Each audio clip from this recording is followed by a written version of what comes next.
Guys, we are going to talk about an aspect that often comes up with an informal discussion.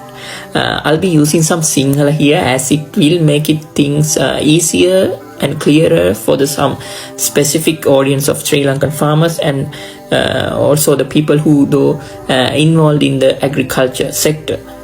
This is actually a big topic and I definitely cannot cover it all in one video. So the topic is agricultural entrepreneurship.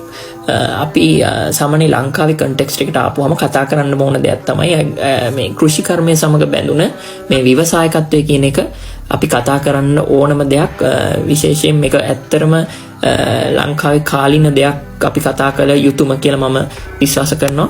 මෙතනදී මේ මට මතක් වෙන එක දෙයක් කියන්නම්. මම මේ යුනිවර්සිටි එකේ මගේ ප්‍රොෆෙසර් කෙනෙක් හැම වෙලේම ගෙනාපු උදාහරණයක් මම මේක මෙතෙන්දී කියන්නම්. දැන් ලංකාවේ මහවැලි ව්‍යාපෘතිය තියෙනවා. ඒකවල මහවැලි ව්‍යාපෘතිය ඇතුලේ ගොවින් පදිංචි කරද්දී එයාලට දීලා තිබ්බේ සමාන සම්පත් ප්‍රමාණයක්. එතකොට එකම මේ භූමි ප්‍රමාණයක්, එතකොට එකම විදියේ ගයක්, එකම විදියේ ඒ කියන්නේ එකම විදියේ කැපැසිටි එකක් එක රිසෝසස් වලට ඇක්සස් කරන්න එකම විදියේ කැපැසිටි එකක් තමයි යාලට තිබ්බේ. එතකොට ඒ වගේ අවස්ථාවකදී අවුරුදු 5කට හරි 10කට පස්සේ යාලා ආපහු ගිහලා බලද්දී එතන පොඩි වෙනසක් තිබිලා, පොඩි නෙමෙයි ලොකු වෙනස්කම් ගොඩක් යාලා දැකලා තියෙනවා. මොකද සමහර ගොවින් ශීඝ්‍රයෙන් දියුණු වෙලා තිබ්බා. සමහර ගොවින් අර එයාලගේ භූමි ප්‍රමාණය වැඩි කරගෙන තිබ්බා. එතකොට සමහර ගොවින් සමහර කියන්නේ මැෂිනරිස් අරගෙන තිබ්බා, ට්‍රැක්ටර්ස් අරගෙන තිබ්බා. එතකොට සමහර ගොවීන්ට ඒ තියෙන භූමි ප්‍රමාණෙත් නැති වෙලා තිබ්බා. එතකොට මෙතනදී අපි කතා කරන්න ඕන දේ මොකද්ද? මේ ගොවියෝ ඉස්සෙල්ලාම මේ එකම තැනක එකම බේස් ලයින් එකකින් පටන් ගත්ත හැමෝම කොහොමද මෙච්චර එක එක්කෙනාගෙන් මේක වෙනස් වෙන්නේ කියලා. එතකොට මේ සම්බන්ධව කතා කරද්දී අපි මට මේ උදාහරණයක් අතරම මතක් වුණේ මෙතනදී මම කතා කරන්න යන දේත් එක ගොඩාක් සමීපයි කියලා හිතලා අපි මේක තව දුරටත් අනිවාර්යෙන් කතා කරන්න ඕන දෙයක්. එතකොට මෙතනදී මම බලාපොරොත්තු වෙන දේ අපි මේක අඳුර ගන්න ඕන මේ කොහොමද මේ මිනිස්සු සහ මේ අපි හැමෝම නිරත වෙලා ඉන්න. මම මෙතනදී කතා කරන්නේ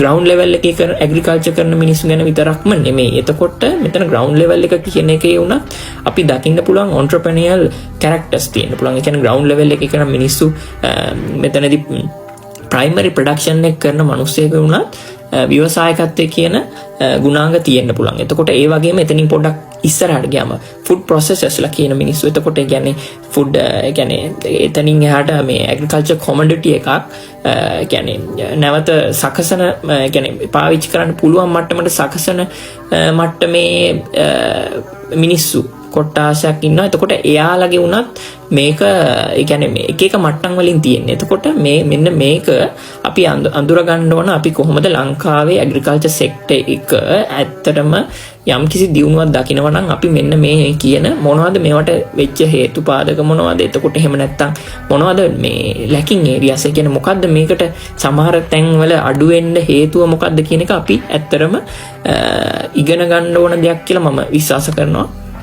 This is just a start and guys, I just want to kick off this discussion. We might understand aspect like innovation among farmers and how their drive to succeed along with their unique characteristics. මම ඇත්තටම මේ ගොඩාක් ආසාවෙන් කතා කරන්න බලාපොරොත්තු වෙන දෙයක් සහ මගේ ඉන්ට්‍රස්ට් එක තියෙන දෙයක්. මම හිතනවා ඔයාලටත් මේක ඉන්ට්‍රස්ට් වෙයි කියලා. අපි මේවා තියරිටිකල් පැත්තෙන් සහ ප්‍රැක්ටිකල් පැත්තෙන් ඒ එක්සැම්පල් අරගෙන අපි මේ ගැන ඉස්සරහට කතා කරන්න ඕන කියලා මම විශ්වාස කරනවා. මොකද මේ ඇග්‍රිකල්චර් සහ මේ එතකොට මේ ව්‍යවසායකත්වය කියන දෙක ගොඩක් අපි කතා කරොත් මේ දෙක කොහොමද ඇලයින් වෙන්නේ, මේ දෙකේ මොනවද තියෙන අඩුපාඩු මොනවද කියන එක අපි කතා කරන්න ඕන දෙයක්. So I'm going to put this as a video number 1 in this discussion.